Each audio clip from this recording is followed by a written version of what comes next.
Assalamualaikum warahmatullahi wabarakatuh. Selamat pagi Ananda, apa kabar Ananda pada hari ini? Semoga senantiasa sehat dan senantiasa dalam naungan Allah Subhanahu wa taala. Insyaallah hari ini kita akan mulai lagi pembelajaran untuk bab kedua, yaitu tentang norma dalam kehidupan bermasyarakat. Sebelum memulai pembelajaran, silakan kepada Ananda untuk berdoa terlebih dahulu. Kemudian mempersiapkan alat tulisnya masing-masing serta mempersiapkan diri untuk fokus menyimak materi yang akan Ustazah sampaikan pada hari ini.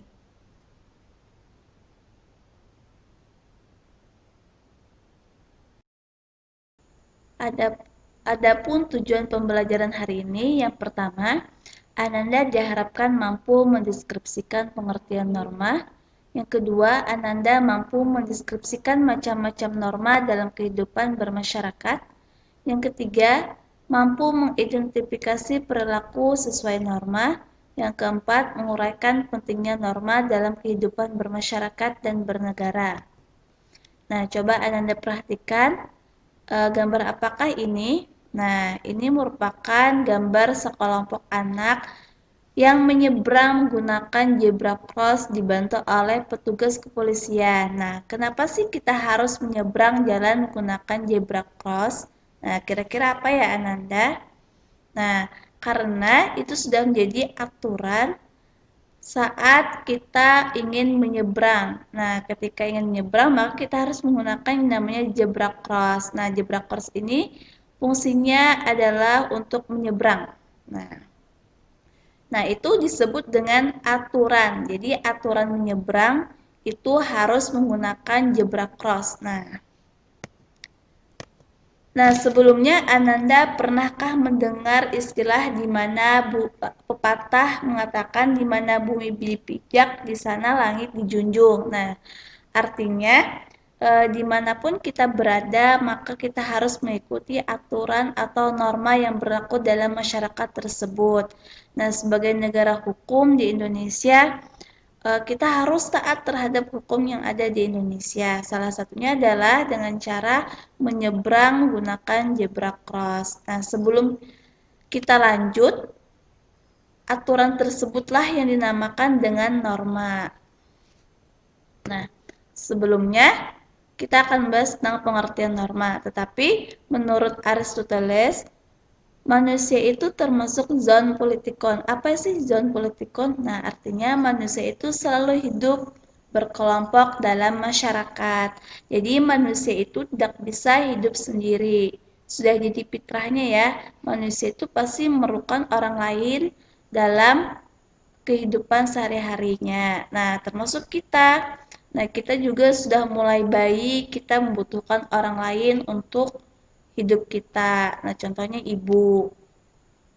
Nah, sebelumnya Ustazah mau mengingatkan bahwa manusia itu dibedakan jadi dua, yaitu manusia sebagai makhluk individu dan juga manusia sebagai makhluk sosial. Nah, coba Anda perhatikan ketika kita berdoa atau ketika kita sholat, nah ini menunjukkan bahwa kita itu sebagai makhluk individu. Kita bisa melakukan sesuatu itu dengan sendiri tanpa bantuan orang lain. Ada hal-hal yang bisa kita kerjakan sendiri. Nah, kemudian di sini kalau manusia itu sebagai makhluk sosial, artinya manusia itu tidak dapat melakukan pekerjaan sendiri atau memerlukan bantuan orang lain. Misalnya, ketika kita mau makan, kita bisa menyuap nasi dengan tangan kita sendiri. Nah, itu artinya kita sebagai makhluk individu. Nah, tahukah Ananda apa yang kita makan? Kita kan makan pakai nasi, kemudian pakai lauk pauk. Nah, nasi dan lauk pauk ini kan kita tidak mungkin ya bisa mendapatkan ini tanpa bantuan orang lain. Kita memerlukan bantuan dari petani, kemudian kita memerlukan bantuan dari nelayan. Nah, itulah yang disebut dengan manusia sebagai makhluk sosial. Nah, selanjutnya Nanda, menurut Ruskopon, dalam masyarakat itu terdapat 3 kategori kepentingan yang dilindungi norma atau hukum itu sebagai berikut. Yang pertama adalah kepentingan umum.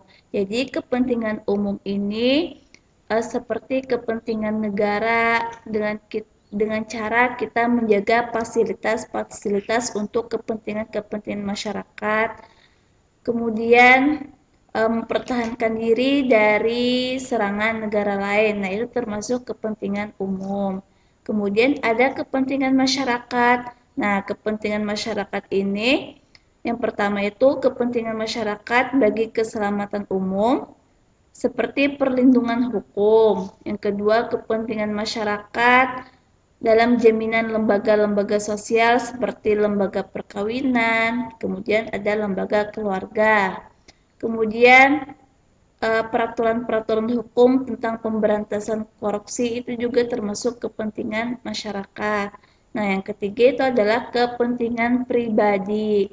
Nah, kepentingan pribadi itu contohnya perlindungan terhadap fisik, kemudian kehendak, pendapat, keyakinan beragama, hak milik, dan lain-lain. Nah, itu menurut Roscoe Ford. Nah, Ananda, dalam kehidupan masyarakat itu, perbedaan kepentingan itu bisa menyebabkan yang namanya perselisihan, permusuhan, perpecahan, bahkan menimbulkan yang namanya perkelahian. Nah, untuk menghindari hal tersebut, maka dalam sebuah masyarakat itu diperlukan yang namanya sebuah aturan atau yang disebut dengan norma. Nah, jadi pengertian norma adalah seperangkat aturan-aturan yang diperlukan dalam pergaulan hidup bermasyarakat. Norma itu dibentuk untuk melindungi kepentingan-kepentingan manusia sehingga dapat terwujud ketertiban dan kedamaian dalam kehidupan masyarakat.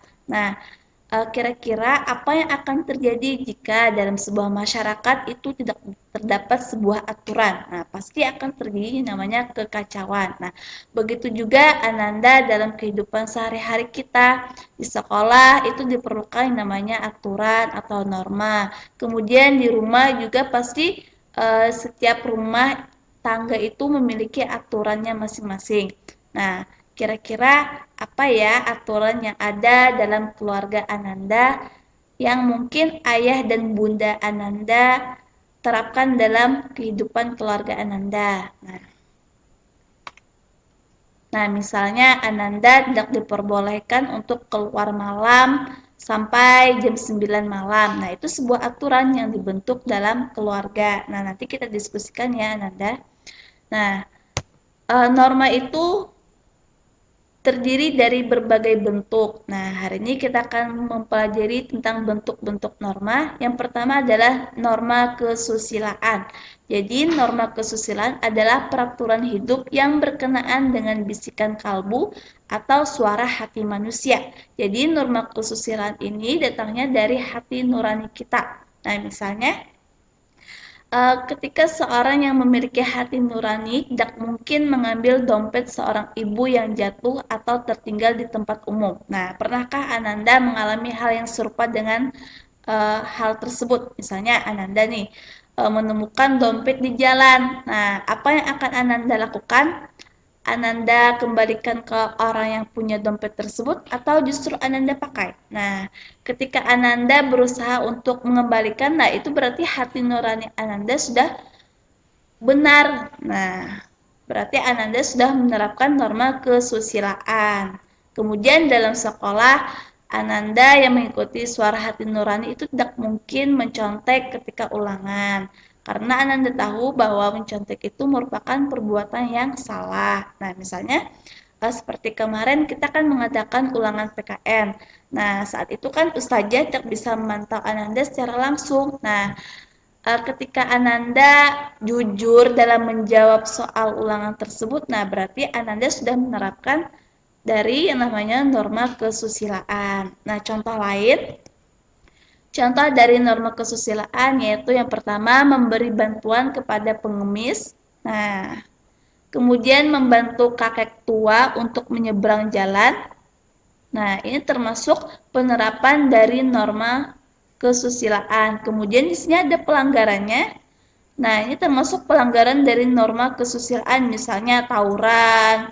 Nah, ini kan menyalahi hati nurani, karena tawuran itu bisa mengakibatkan yang namanya luka-luka, bahkan sampai menyebabkan yang namanya korban jiwa. Nah, itu harus dihindari.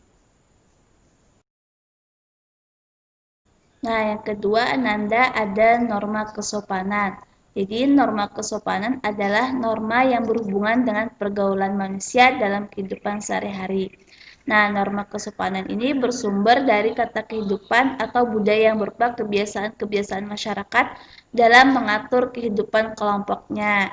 Nah, jadi norma kesopanan ini biasanya tentang cara berpakaian, tentang cara berperilaku di masyarakat, dan sebagainya. Nah, ini contoh penerapan dari norma kesopanan. Yang pertama adalah memberikan salam atau bersalaman terhadap guru. Kemudian ketika pamit ke sekolahan itu mencium tangan orang tua. Nah, itu termasuk eh, penerapan dari norma kesopanan. Misalnya juga Ananda ketika melewati orang tua, Ananda berjalan dengan membungkukkan badan, kemudian memberi salam ketika bertamu, kemudian salah satunya adalah apa? Makan menggunakan tangan kanan, kemudian makan tidak mengeluarkan bunyi. Nah, itu termasuk juga norma kesopanan. Nah, jadi norma kesopanan ini Ananda antara satu wilayah dengan wilayah lain itu bisa berbeda-beda ya Ananda. Nah, bagi kita bertato itu merupakan sesuatu yang tidak sopan. Nah, jadi ada masyarakat-masyarakat tertentu yang semakin banyak tato itu menandakan semakin tinggi derajatnya. Jadi tidak bisa disamakan ya norma antara satu wilayah dengan wilayah lain. Nah, ini contoh norma kesopanan.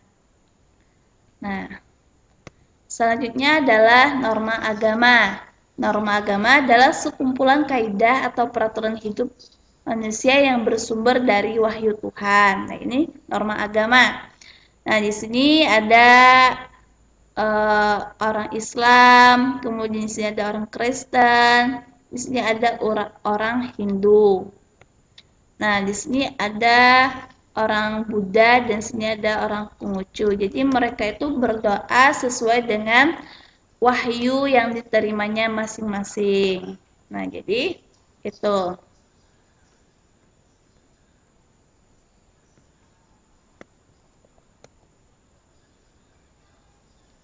Nah, jadi norma agama bagi penganut agama Islam itu bersumber dari Al-Quran dan hadis Nabi Muhammad SAW.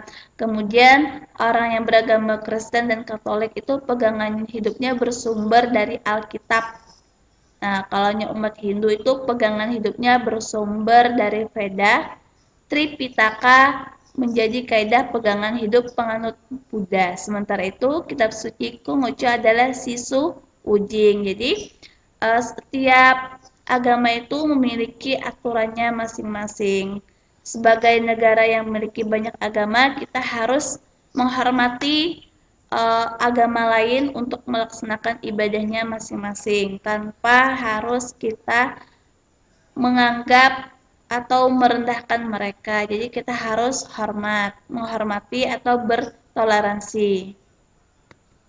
Nah, kemudian ada yang terakhir itu adalah norma hukum. Nah, norma hukum adalah peraturan mengenai tingkah laku manusia dalam pergaulan masyarakat dan dibuat oleh badan-badan resmi negara serta bersifat memaksa sehingga perintah dan larangan dalam norma hukum harus ditaati oleh masyarakat. Nah, jadi kita sebagai Indonesia, sebagai negara hukum, kita harus taat terhadap hukum yang ada di Indonesia. Nah, jadi misalnya ketika kita berkendara, kita harus menggunakan helm dan juga memiliki SIM atau surat izin mengemudi. Kemudian kita tidak boleh berkendara melewati jalur busway. Nah, itu adalah aturan hukum yang harus kita taati ketika kita berada di negara hukum seperti Indonesia. Nah, tadi kan Ustazah sudah katakan bahwa di mana bumi dipijak, di situ langit dijunjung. Nah, artinya itu kan ketika kita berada di wilayah Indonesia yang menggunakan norma hukum, maka kita harus taat kepada norma hukum tersebut. Nah, apa yang akan terjadi jika kita melanggar norma hukum? Pasti ada sanksinya ya, Ananda. Sanksinya itu bisa berupa denda, kemudian bisa juga berupa kurungan penjara. Nah, jadi dalam Quran surah Ar-Ra'du, nah adapun Ananda, materi tentang norma tadi juga ada dalam Quran surah Ar-Ra'du ayat 37 yang akan saya bacakan. A'udzu billahi minasyaitonir rajim. Bismillahirrahmanirrahim. Wa kadzalika anzalna hukman arabiyyan wa la in ittaba'ta ahwa'ahum ba'da ma ja'aka minal ilmi ma laka minallahi min waliyyin wala waq. Artinya, dan demikianlah kami telah menurunkan Al-Quran itu sebagai peraturan yang benar dalam bahasa Arab. Dan seandainya kamu mengikuti hawa nafsu mereka, setelah datang pengetahuan kepadamu, maka sekali-kali tidak ada pelindung dan pemelihara bagimu terhadap siksa Allah. Nah, pada ayat ini Allah menjelaskan beberapa ciri utama Al-Quran yang diwahyukan kepada Nabi Muhammad SAW, yaitu Al-Quran itu berisi peraturan-peraturan yang benar yang harus kita taati sebagai manusia untuk mencapai kebahagiaan dunia dan kebahagiaan dan keberuntungan di dunia dan di akhirat kelak. Nah, jadi kita tahu bahwa Al-Quran itu sudah mengatur urusan manusia dari bangun tidur sampai tidur lagi. Jadi Al-Quran itu sungguh Masya Allah ya Ananda, sudah lengkaplah semuanya. Karena itulah kita harus senantiasa uh, berpegang teguh kepada Al-Quran dan Al-Hadis yang dibawakan oleh Nabi Muhammad SAW dalam kehidupan kita sehari-hari agar kita senantiasa berada di jalan yang Allah ridhoi. Nah, mungkin materi untuk hari ini Ustadzah cukupkan sampai di sini. Terima kasih atas perhatian Ananda semua. Tetap jaga kesehatan, tetap semangat belajar meskipun di rumah. Kalau ada pertanyaan silakan nanti kita diskusikan di grup WhatsApp. Terima kasih atas perhatian Ananda. Kita akhiri dengan ucapan hamdalah, alhamdulillahirabbil alamin. Wassalamualaikum warahmatullahi wabarakatuh.